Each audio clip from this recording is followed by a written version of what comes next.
All right.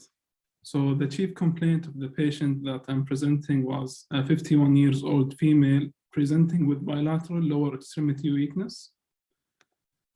In terms of the history of the presenting illness, she is a 51 years old lady with history of fibromyalgia, right-sided sciatica, history of DVT, asthma, reported oral and genital herpes infection, and a recent travel to Dominican Republic, who presented with 10 days of progressive lower extremity sensory changes with neuropathic pain and weakness that has been preceded by transient bilateral arm pain with head and neck pressure.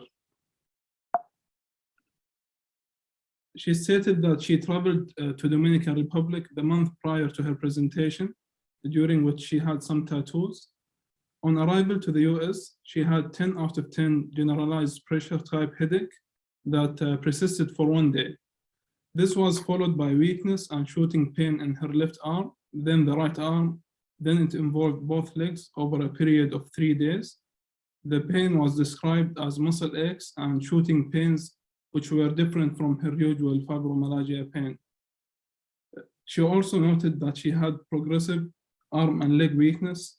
Initially, it involved both upper extremities, including the hands. This gradually resolved. However, it left behind some right arm weakness that interfered with her daily activities, including brushing her hair or raising her hand above her head. In addition to that, she had progressive bilateral lower extremity weakness on the right side and the left side. However, it was worse on the right side. She described it as a leg heaviness that involved a fall at home prior to her presentation. She stated that while she was in the bathroom, she tried to stand up, but her knees buckled, so she fell backward, hitting her head. Thankfully, that didn't involve any obvious bleeding or loss of consciousness at that time. Her family carried her down to the car and rushed to the ED to get help. While she was in the ED, she described some difficulty in voiding urine, reporting that sometimes she had to strain to pass urine during the last day. She denied any loss of sensation of the bladder fullness, and she denied having saddle anesthesia at that time. This episode didn't involve any incontinence, and she noted that she had chronic constipation that has been her baseline.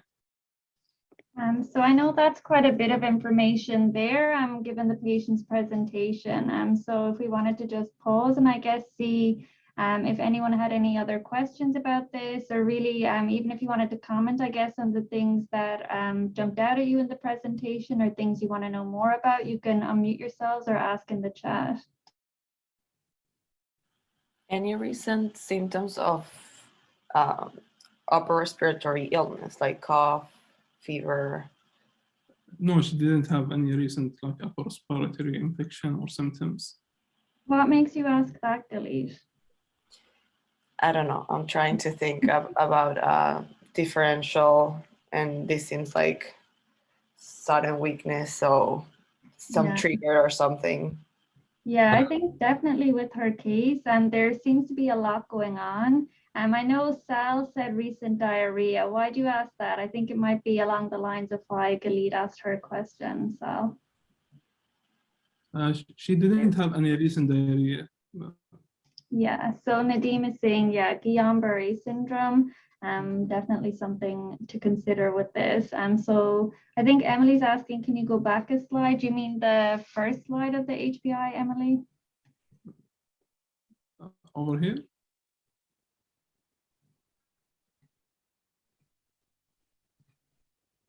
I had a question. Do you know where she got the tattoos?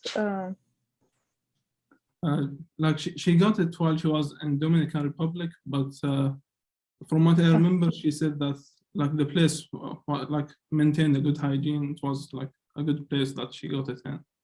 Okay. I meant what location of the body. I was thinking if it was on the back, maybe something spinal abscess or. It she had it in her back and in her upper neck. And Joe Mel asking any changes in vision, facial, or head tenderness. No, she didn't have any of those symptoms. And then Sarah Luby saying any rashes. No, she didn't have any rashes. And 1 June is saying you said progressive over what time period? So I guess there's kind of a couple of different things. So maybe if you wanted to kind of explain the time frame that we're kind of looking at here in terms of when this all started and how symptoms progressed for her. So her symptoms started while she was like initially on her way back to the US. It involved initially the headache or the neck and head pressure as she described. Over the course of the 10 days, she started having worsening symptoms, including her upper extremities that then subsided gradually, and then she started having the lower extremity weakness. So I would say it was not very acute. So Juan is asking if you can go back to the first slide, so maybe the one before this. All right. And then Darren is also asking any double vision. Why do you ask that, Darren? MS? Yeah, she didn't have any double vision. And I guess, did she ever have anything, thinking along the lines of, if you were thinking MS, did she ever have anything similar to this before, where she had any weakness or things like this, any history of something like this happening before? She had sciatica in the past, but she didn't have any prior neurological issues apart from the fibromyalgia and the sciatica.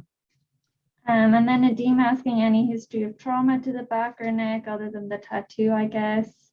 No, there was no recent trauma apart from the fall in the bathroom. Emily's asking, was the herpes treated? How long ago was it? The herpes itself, she reported it. There was no documentation in the charts when we reviewed that, and it was distant, but I don't have a clear or an exact date of when she had it. And was the tattoo healing? Any issues there? Any, I guess, concerns for infection there? No, there was no signs of infection at the tattoo site. Perfect. So I guess if you want to maybe move to the longitudinal history, and we can maybe learn a bit more that way.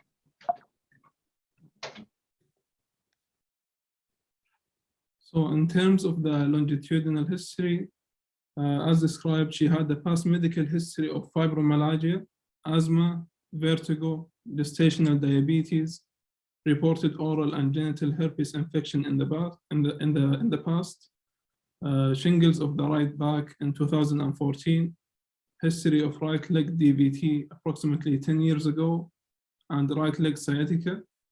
In terms of the surgical history, she had nephrolithiasis, and for that she had lithotripsy and ureter stenting in April of 2021. In terms of the social history, she does not work. She lives with her husband and her son, and she was completely independent in her activities. She does not have any history of smoking, recreational drug use, or alcohol abuse. And as I mentioned before, she had a recent travel to Dominican Republic for leisure purposes. And in terms of the family history, her son also had history of fibromyalgia. Sorry. Go ahead. Go ahead. No, I was just going to comment on a few questions I missed in the chat, but you go ahead. No, I was just gonna say, so when someone asks, when someone says that they traveled somewhere, normally you want to ask where specifically in the Dominican Republic, and also what were they doing there? Were they mainly in the hotel? Were they in the pool? What exactly were they doing in terms of possible exposures as well? So where in the Dominican Republic did they travel? I don't know the answer to that. Yeah, no, just mainly because you want to understand if it was an urban environment, a rural area, and then possible exposures to any animals and things like that. So that's the reason that usually you want to be able to ask that. Great point. And sorry, some questions I had missed. And Bailey asked if the skin was raised around the tattoo. Maybe we might know more in the physical exam for that. And then Raj asking any autoimmune diseases or any history of autoimmune diseases other than what you've listed here, Omar? No, there was no other autoimmune diseases like in patient or in her family.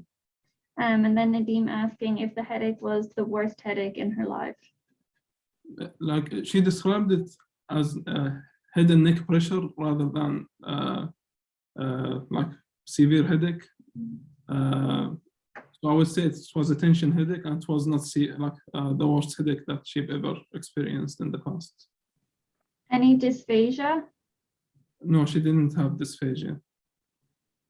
And Sarah asking, do we know what prompted the DVT? Like, was it during pregnancy or was she on OCP? So I guess trying to see if if she has a history of provoked or unprovoked DVT. I cannot recall the information whether it was provoked or unprovoked DVT, but she was not on any anticoagulation currently. And Salvador asking how severe was her sciatica in the past? So I guess her pain in her limbs now as she's coming in compared to maybe how her sciatica has been in the past. So like the pain was mainly, as she described, was neuropathic pain rather than radicular pain. And she was not on chronic pain medications for the sciatica, so it resolved. And then Cheryl, I'm asking as well, any changes in weakness throughout the day? I know Cheryl, you asked as well about dysphagia. I'm just wondering what your kind of thinking or thought process is. So I was thinking with the dysphagia about polymyositis, like dermatomyositis, but we talked that she's not having any rash, and the weakness because of myasthenia gravis. Yes, and I think, yes, Nadeem kind of said it as well, if it's changing throughout the day, especially as the day goes on. Excellent point. So Omar, has she had any weakness throughout the day, or I guess any changes or fluctuations in the weakness depending on the time of day? The weakness itself was not fluctuating during the course of the day. However, like her pain complaints were more pronounced during the night because she was not receiving her PRM medications initially as it was entered. And I guess further on the ID social history, Emily is asking any bug bites while she was in the Dominican. She didn't report like any like mosquito bites or bug bites. So I think we can move on to your next slide if that's okay. All right. So in terms of the medications and allergies, she is on albuterol PRN for her asthma, which was well controlled, and she was on meclizine PRN for vertigo. In terms of the allergies, she is allergic to shellfish and sulfur drugs.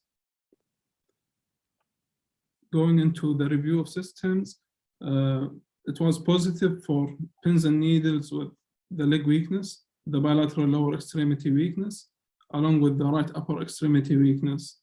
She had chronic constipation and urinary hesitancy. She had back pain, like on her encounter in the ED. However, the review of system was negative for any B symptoms or constitutional symptoms. She didn't have any new rashes. She didn't have any photophobia, blurry vision, double vision, or redness of the eye. She didn't have any chest pain, hemoptysis, cough, or dyspnea. She denied having saddle anesthesia. Like her abdomen, she didn't have any abdominal complaint apart from the constipation. She didn't have any change in her urinary habits apart from the hesitancy that started 1 day ago. And she didn't have like an acute headache while she was in the ED, dizziness, or any episodes of loss of consciousness. Going into the physical examination, her vital signs were stable, and like on general examination, she was not in any acute distress. Her head and neck examinations were unremarkable. She had clear chest on auscultation and normal heart sounds. Her abdomen was soft, although it was mildly distended. However, she said that this has been her baseline for a long time. In terms of the extremities, There was no pedal edema, and in terms of the skin, she didn't have any new rashes. Apart from like the tattoo, like she had the tattoos, but there was no rashes or signs of an infection at the sites of the new tattoos. In terms of the neurological examination, she was alert and oriented ×3. Her cranial nerve examination was intact. In terms of the motor aspect of the neuro exam, she had normal muscle bulk and tone. However, her knee flexors and extensors were 3 out of 5, and the remainder of the power the muscle group power were intact, as seen in the table below. In terms of the sensory examination, she described having pins and needles to light touch and pinprick from the mid-thigh distally in a stocking distribution. In terms of the coordination, she didn't have any dysmetria. In terms of the reflexes, there was normal upper extremity reflexes.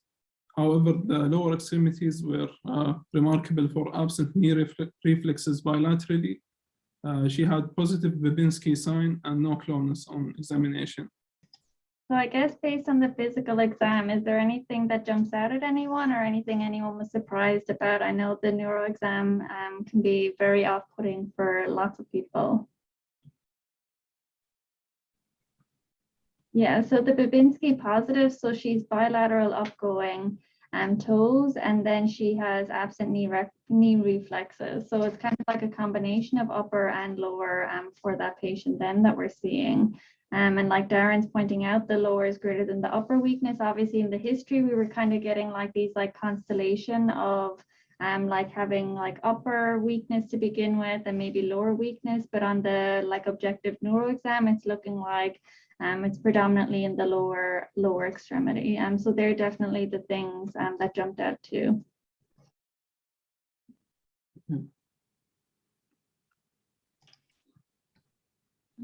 You want to go ahead, Omar?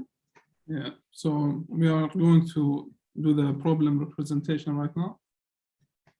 So I don't know, I know it's kind of maybe somewhat of a complicated case. If someone wants to volunteer to do the problem representation, or maybe also Omar can help us out.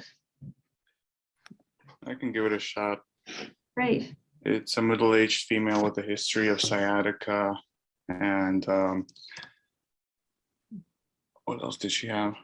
Sciatica and fibromyalgia, and history of genital herpes infection, presenting with acute polyneuropathy significant for positive Babinski and loss of reflexes in the lower extremities.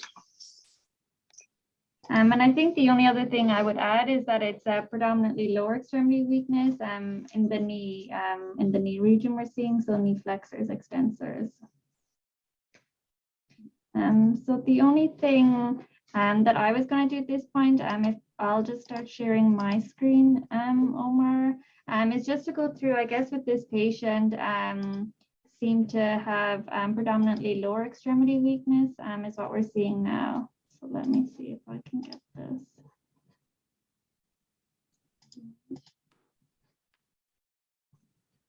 Which way? Okay, so I think that's good. So just to spend a bit of time, I guess, going through bilateral lower extremity weakness, I guess specifically thinking in terms of neurology. So obviously weakness is kind of a subjective term when patients use it. And even when you see objective weakness, it might be something neurological, obviously it might not as well. So there's kind of the neuro bucket and everything else, but for the purposes of this, we'll focus on neurological causes of bilateral lower extremity weakness. So I guess the first thing to be aware of, or that we need to think of, is if it's true weakness, right? So true weakness is loss of power, loss of strength, and it's something objective, like we check on the exam. So like Omar did with his patients, doing the lower extremity exam, checking for weakness and seeing objectively reduced weakness there. So you need to kind of confirm that it's true loss of strength or power to know that that's what you're dealing with. And I guess then that's when we start thinking in terms of neurological causes. And then what helps us with that then is localizing. So you're thinking you have reduced power, reduced strength, trying to map it out in terms of the motor system to see where exactly is affected that's giving you the symptoms and that you're seeing in front of you.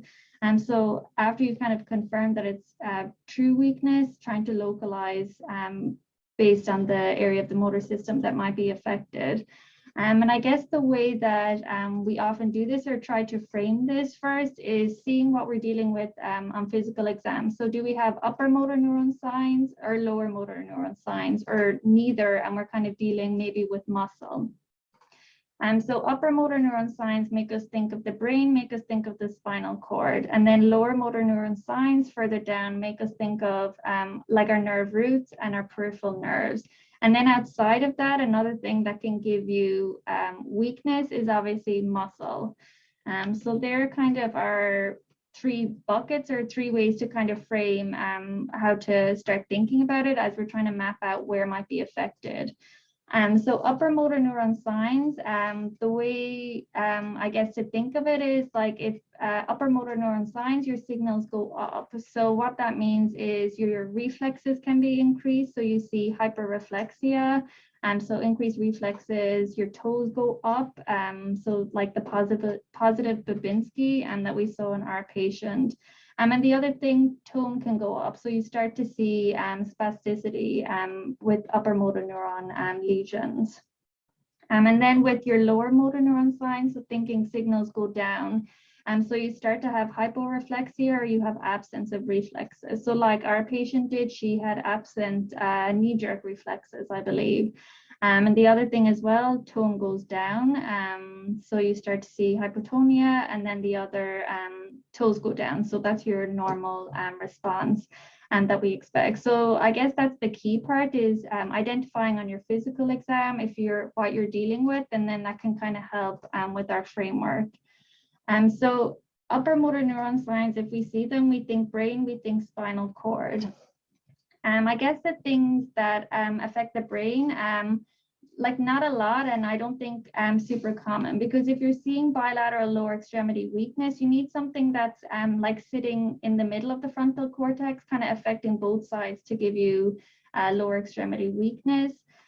So things that are like not super common, but you would need like a very specific stroke to cause that. So like you'd need to affect like your bilateral anterior cerebral arteries, which like isn't a rare thing to see. You can see, but you need both of those affected to be able to cause bilateral weakness. But the other thing that you can see if it's a more like, I guess, chronic history is like a parasagittal meningioma. So something that's like slow growing, that's like sitting in the middle of the frontal cortex and impacting it that way. But I guess maybe like more common, or what we think of more when we see upper motor neuron signs is things like in the spinal cord.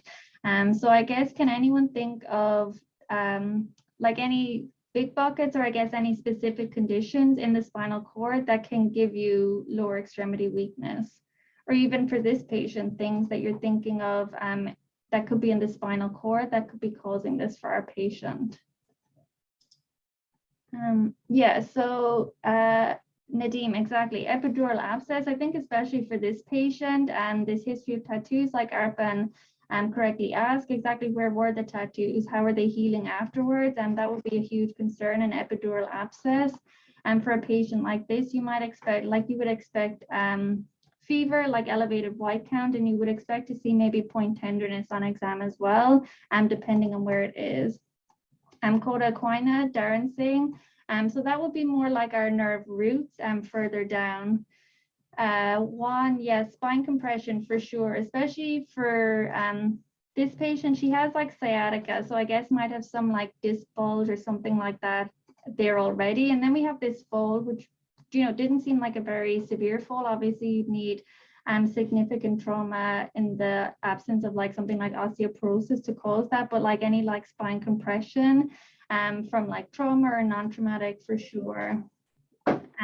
Zonal transverse myelitis for sure. So any like inflammation in the spinal cord. And I guess the thing that we had talked about as well earlier was like multiple sclerosis. So multiple sclerosis can kind of manifest as transverse myelitis. So we would definitely want to know for this patient, is this like first presentation or anything like this before? And Salvador, yes, B12 deficiency absolutely would be one. So, and anything that was on that one page in first aid, yes, good point. So the only things, I guess, thinking broadly as well, vascular causes, although you kind of would expect maybe like surgery or something like that to be the culprit or some intervention. And like you can have vascular causes, like so anterior spinal cord syndrome would definitely be one. And that's usually like very sudden onset. So anything kind of vascular related in the brain spinal cord is a more abrupt, sudden presentation, but definitely something to consider, especially if you ever had a patient that had any like recent surgery, recent intervention, where that could be a risk. And we touched on like infectious causes, inflammatory causes, and the other one to consider, that can cause like compression as well, is also malignancies, can be a huge culprit in the spine. Usually more likely to be mets than a primary lesion, but definitely something to consider and be aware of, especially if you're ever on like the ONC service and you have a patient with a malignancy that comes in with like some lower extremity weakness, you would definitely be hyper aware of something like this. Yeah, and I think we touched on, let me just double check. Yes, 1 June, anterior spinal artery ischemia. Yeah, for sure, any procedure, because it's just a single artery like that coursing down. So any like variations in like pressure, anything like that can hugely affect it. So these are just the things in the brain we'd mentioned, and then the spinal cord, like vascular, any like disc herniation, disc collapse, the infection we went through, kind of trying to cover all of those. And I guess the only thing I forgot to mention is like with spinal cord, you would expect maybe to see sensory changes along with the motor changes that we're seeing, right? And that can help you kind of landmark where you might be expecting to be. So if it's an epidural abscess and you're seeing sensory changes and motor changes, that might give you an idea of like where in the spine you might be dealing with. So then the only other part was the lower motor neuron signs that we discussed. So I know a couple of you mentioned it already, but thinking of the roots or cauda equina. So obviously your spinal cord and the cauda equina are kind of closely related, but I guess if you're impacting the cauda equina itself, that's like the nerve roots coming out.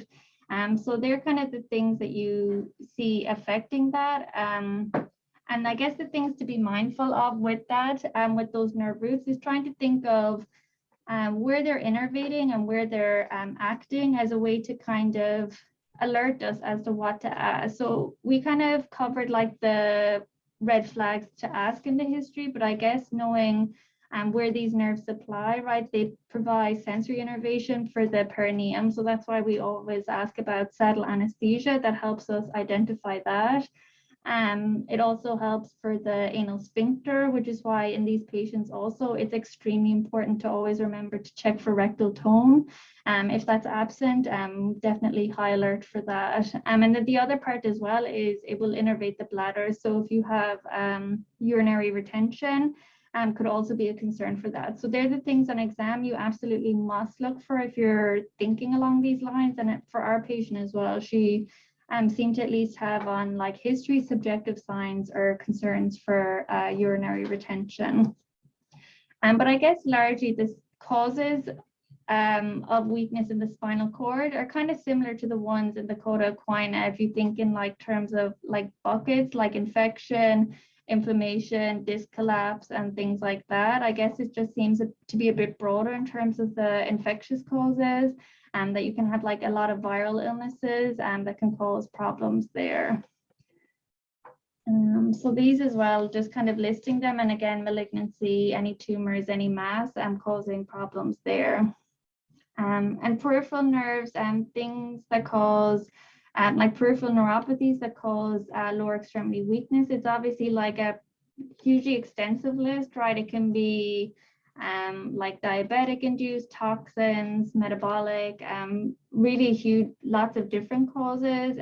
But I guess the only one worth highlighting and that we always want to consider or be aware of, especially if a patient's coming in, and one that you guys mentioned already in the history was Guillain-Barre syndrome. Just given the course for the patient, if it's like over a course of days to weeks, can be hugely concerning. And I guess the reason that we need to always think of that and be mindful of it, if you have like an ascending like lower extremity weakness or ascending like sensory motor issues, definitely to be mindful, because in these patients then we need to really closely monitor their respiratory status, because that's the concern then, if or when you might need to ventilate these patients. But obviously the peripheral neuropathies is a huge long list in mix-up with lots of different causes, but I guess that's the only one that I wanted to definitely highlight. And then in terms of muscles, if we've moved beyond like the upper motor neuron and lower motor neuron, the muscles, which generally can be more like proximal, so if it's like shoulders, hips, but I guess if you see like a diffuse presentation, like if you have lots of extremities affected and things like that, it might make you think more like dermatomyositis, poliomyositis, things like that, that might be causing it. But I guess for this patient, I know her main complaint or her main issue was like this lower extremity weakness.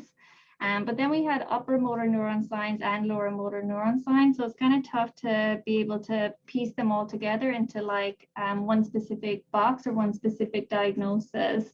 But I guess we can see that maybe the most likely or where she might lie is like something maybe affecting the spinal cord and the chorda equina and causing something like that, because that's where we can like start to see overlap. And they're the places that we often see like infection, inflammatory causes, and that may be the culprit. So I guess even though it seems to be like quite a complicated presentation, our approach is still kind of the same, right, as you would approach any patient in the ED. You need to kind of be cognizant first of like what's something like serious, life-threatening that you need to take care of, address straight away. And obviously with this patient, you definitely want to make sure that there's no spinal cord compression or chorda equina syndrome that you would need to address ASAP. So like would be totally reasonable to get an MRI spine with contrast stat to rule that out, because obviously even if that might not be your number one differential, it's going to be something life-threatening in this patient that you need to rule in or rule out straight away.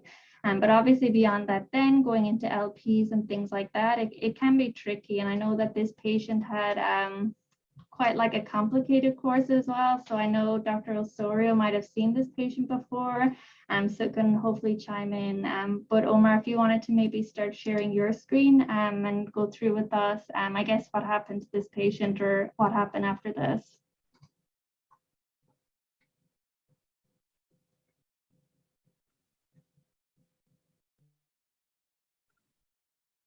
So to like in terms of the differential diagnosis that we were thinking of, that included as described or as we discussed shortly, the meningitis versus encephalitis, and if the patient had Guillain-Barre syndrome versus myelitis secondary to autoimmune diseases, including like Sjorgen or SLE, multiple sclerosis, or a metabolic derangement causing her presentation, including vitamin B12 and copper deficiencies.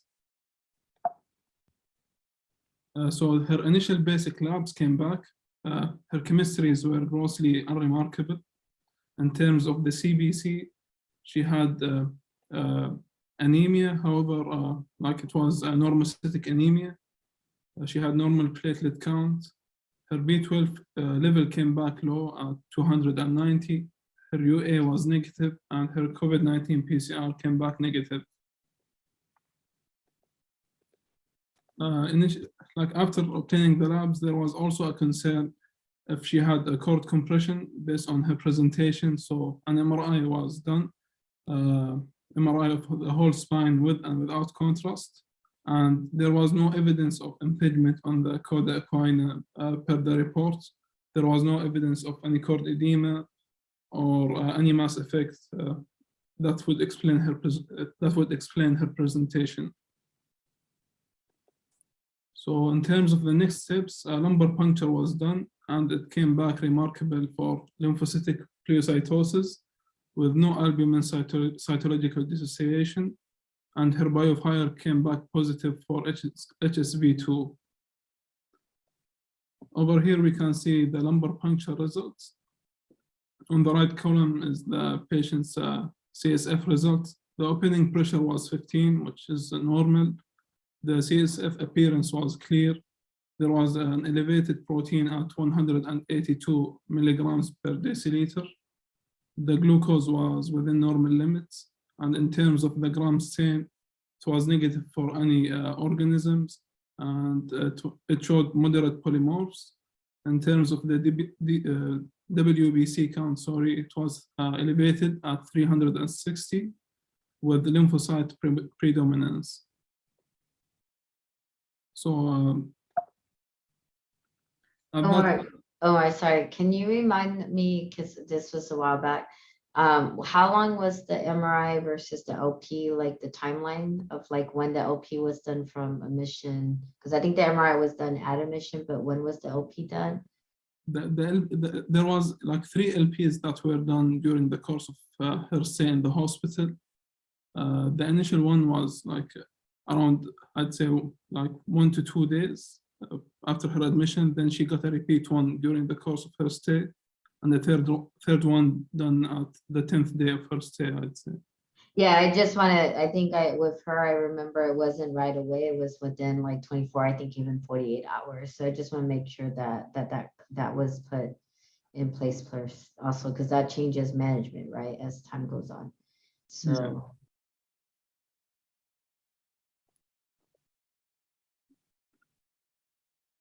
At that point, neurology was consulted, and they've assessed the patient, and they've said that the progression of her symptoms, including the head and neck pressure with the upper extremity weakness, that progressed to lower extremity weakness, and that based on her physical examination, which showed a mixture of upper and lower motor neuron signs, it was unusual presentation, and they've listed a number of differential diagnoses, which included myeloneuropathy, vitamin B12 deficiency, even though she had normocytic anemia, HSV radiculitis with urinary retention, myositis or polymyositis caused by a viral source or a viral infection, and atypical form of Guillain-Barre syndrome.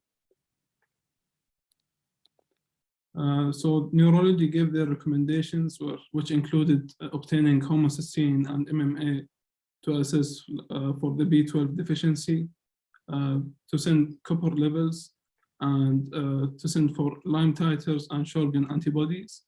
There was also a recommendation to repeat the lumbar puncture and to obtain neuroconductive studies, and to start B12 supplementation for the patient, and to check for a post-void residual to confirm that the patient didn't have urinary retention, and to consult infectious disease.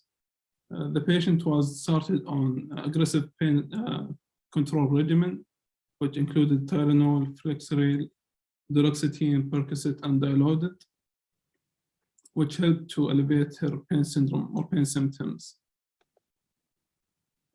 The EMG that was done on the 4th day of admission showed no signs of lumbosacral radiculopathy or anterior horn cell pathology, or lower extremity large fiber peripheral neuropathy. So it was unremarkable.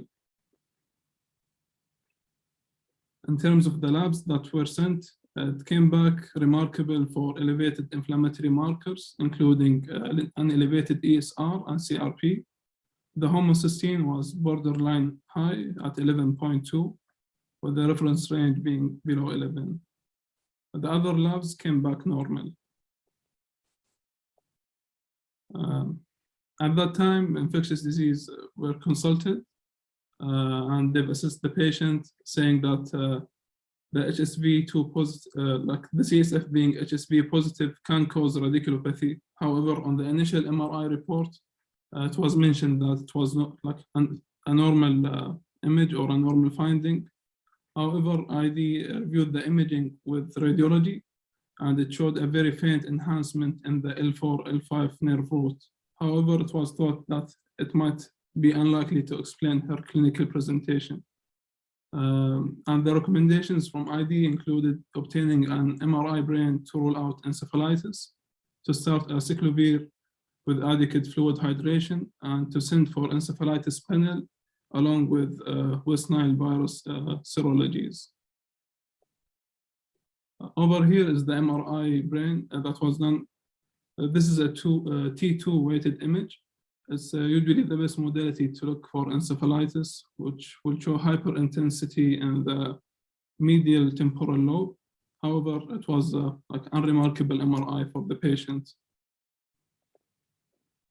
In terms of the labs that were sent, like the infectious workup or the encephalitis panel came back positive for HSV2 again from the repeat lumbar puncture, and the West Nile virus serologies came back negative.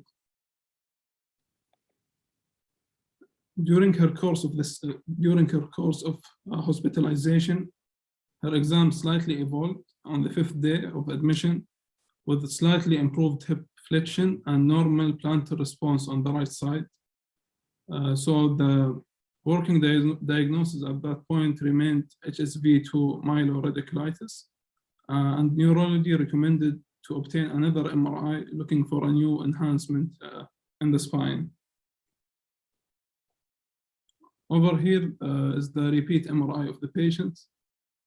From the report itself, it mentioned that there was an enhancement in the dorsal aspect of the thecal sac from L2 to L4. That was not there before. That was not there before on the initial report. However, it was like a similar finding to the initial MRI on the addendum that was done. On the 10th day of admission, she had another EMG, which showed a bilateral L3, L4 radiculopathy. The rationale behind getting the EMG, the repeat EMG, was that sometimes the EMG findings can lag behind the signs and symptoms of the presentation. So the EMG at this point showed that there was a pathology in the L3, L4 spine. Finally, the patient was diagnosed with Ellsberg syndrome, or HSV2 lumbosacral radiculitis. As we know, the primary infection of Barcella remains dormant in the dorsal root ganglia. Upon reactivation, it can present with like several presentations, including encephalitis, meningitis, or vasculitis, or infarction of the spine. Sometimes it can represent as Ellsberg syndrome, which is an infectious syndrome consisting of acute or subacute lumbosacral radiculitis. This is often accompanied by myelitis confined to the lower spinal cord, and it's frequently a manifestation of HSV2. This disease is poorly defined and is underreported due to under-recognition of the illness or pathology itself. It's more frequent in sexually active females who are young. The symptoms and signs include back pain with radiation to the leg or groin. Urinary retention is a common finding, saddle anesthesia, paresthesia, weakness of the lower extremities, and the reflexes of the lower limbs can be exaggerated or absent sometimes. It can be triggered by immunosuppression. However, it's usually idiopathic in nature. The signs are related to transient inflammation of the nerves and the coda equina. The treatment includes aggressive pain control, physical therapy, and IV acyclovir. However, it's noteworthy to mention that the benefit-risk profile of starting acyclovir is preferable, but there was no like documented studies from what I've read. Like I've seen like 2 case reports mentioning Ellsberg syndrome. I couldn't find like a lot of literature about Ellsberg syndrome. So the take-home point included consider Ellsberg syndrome in the differential diagnosis of coda equina and perform appropriate testing as soon as possible to facilitate a definitive diagnosis. And Guillain-Barre syndrome can be confirmed by radiological imaging and serological testing of CSF. And the treatment consists of IV acyclovir of 10 to 14 days. Finally, the patient was discharged after completing 10 days course of IV acyclovir to an acute rehab, and she did well over there, and she was discharged home after that.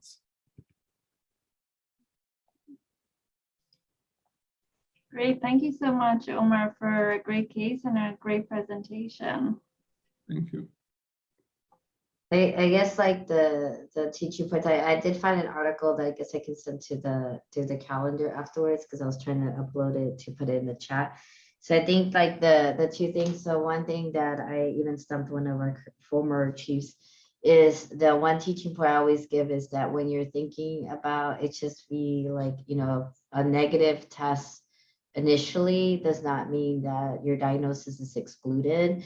Omar's point about these repeated LPs is probably a separate issue for this one, but in general, like sometimes it's negative in the beginning and ideally you want to repeat it 7 to 10 days later, the LP. And at that point, that's when your PCR comes back positive. There have been situations where people get started on acyclovir and then, you know, the test comes back negative and everyone wants to stop the acyclovir. Then, you know, for further information comes up like EEGs or MRIs. And then at that point, everyone's like, oh, wait, it is HSV. And most of the times we don't repeat the LP to confirm. It just depends on the scenario. Ideally, you would want to. So the first teaching point is just, you know, yes, if your clinical suspicion is very high, don't always rely on the HSV PCR right away in the initial point and continue acyclovir. And in the case that I'm talking about, the patient was improving. And that was the reason I kept it on over the weekend. And then we were able to get further studies, mainly in EEG, that showed the spiking in the temporal lobe, and the neurology attending was like, oh my God, thank God that you didn't stop it, because they kept on saying to stop it. So, and that was like years ago. So that's the first teaching point. And then the second is, you know, the acyclovir, just make sure when you start it to make sure that the person is getting aggressive hydration, because we forget about the kidneys and the crystallization that acyclovir can cause, especially if someone's already on concurrent medications that you're concerned about the kidney. The third is, you know, in this scenario, initially, would anybody had started any antibacterials or antivirals on this patient? Because you see that it wasn't started, right? ID was called, like started acyclovir. Yeah. Was there a concern? Like, would anybody like raise a hand? Like now it's retrospective and it's kind of like don't ding the team. But would you have started acyclovir? Would anybody have started antibacterials? I guess would be the first question. No, it was not started. No, Omar, like, no, I just more of a, like, let's go back to the initial slide, not you, but the presentation. I'm asking the rest of the team, like, would you have started antibacterials with the first initial presentation?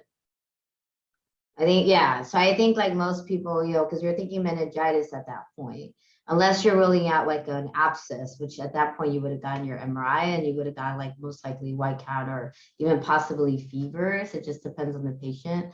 And then, so I think most people, yes, the antibacterials were not started. So then the second thing is antivirals. I think the only plus, like, you know, one of the former tests used to always say, what's the plus and the pros and the cons for it? So the only plus I can see for this one is, I think it was Sarah that who was asking about the treatment for the HSV. Like the only thing you get there is the general HSV2, because what's another thing that HSV2 is known for? Not this one, because this one's very rare. What's one other thing that you have patients who have HSV2, they may be coming in a lot with? There's a syndrome name for it. Has anyone heard something that starts with an M?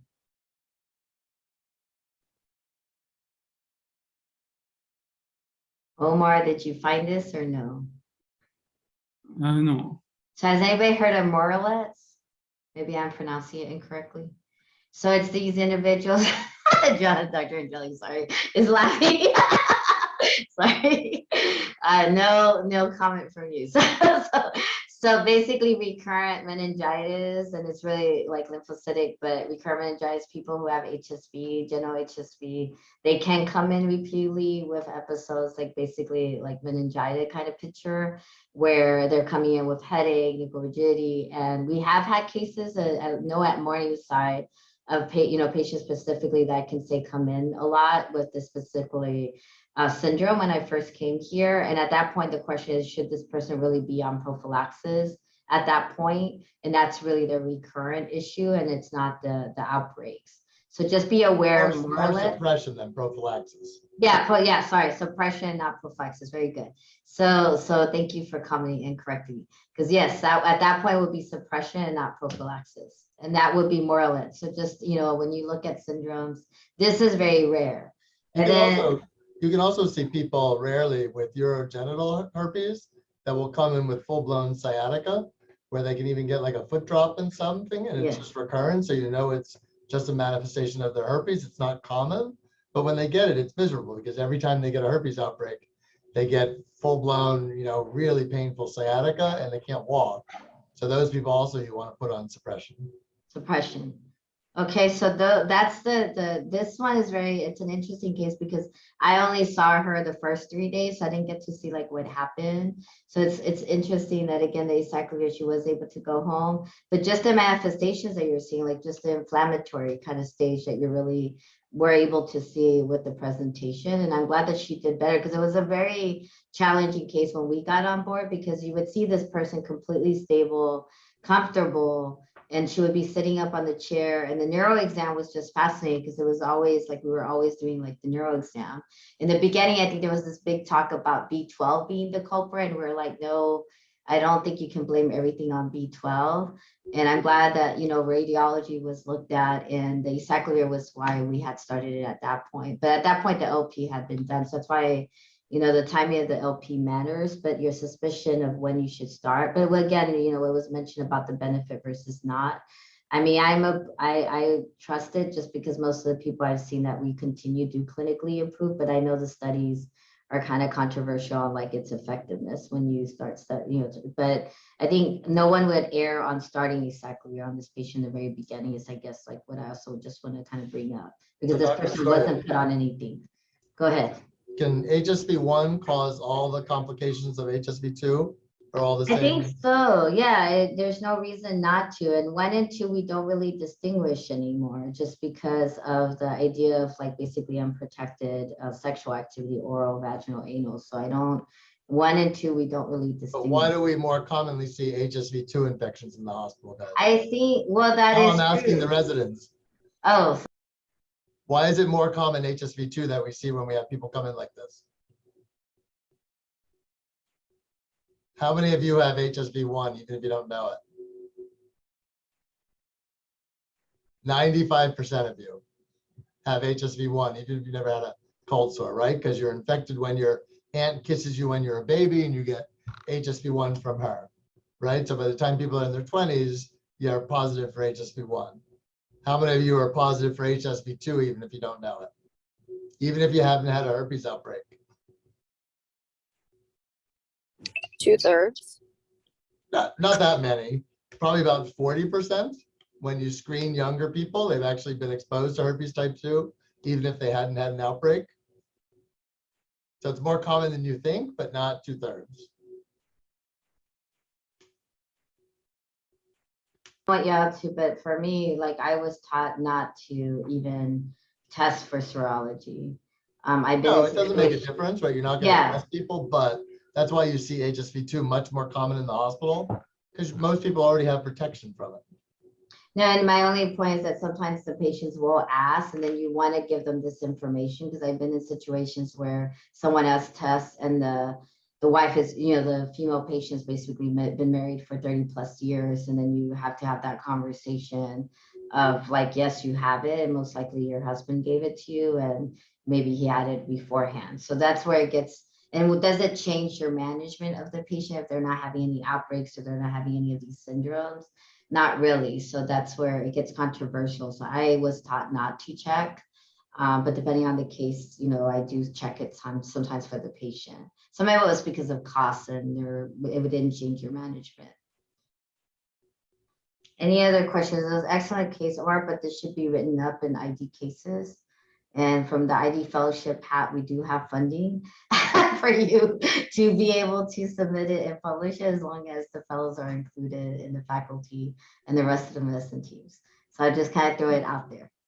Okay, ID cases is just Google it and you'll find the journal.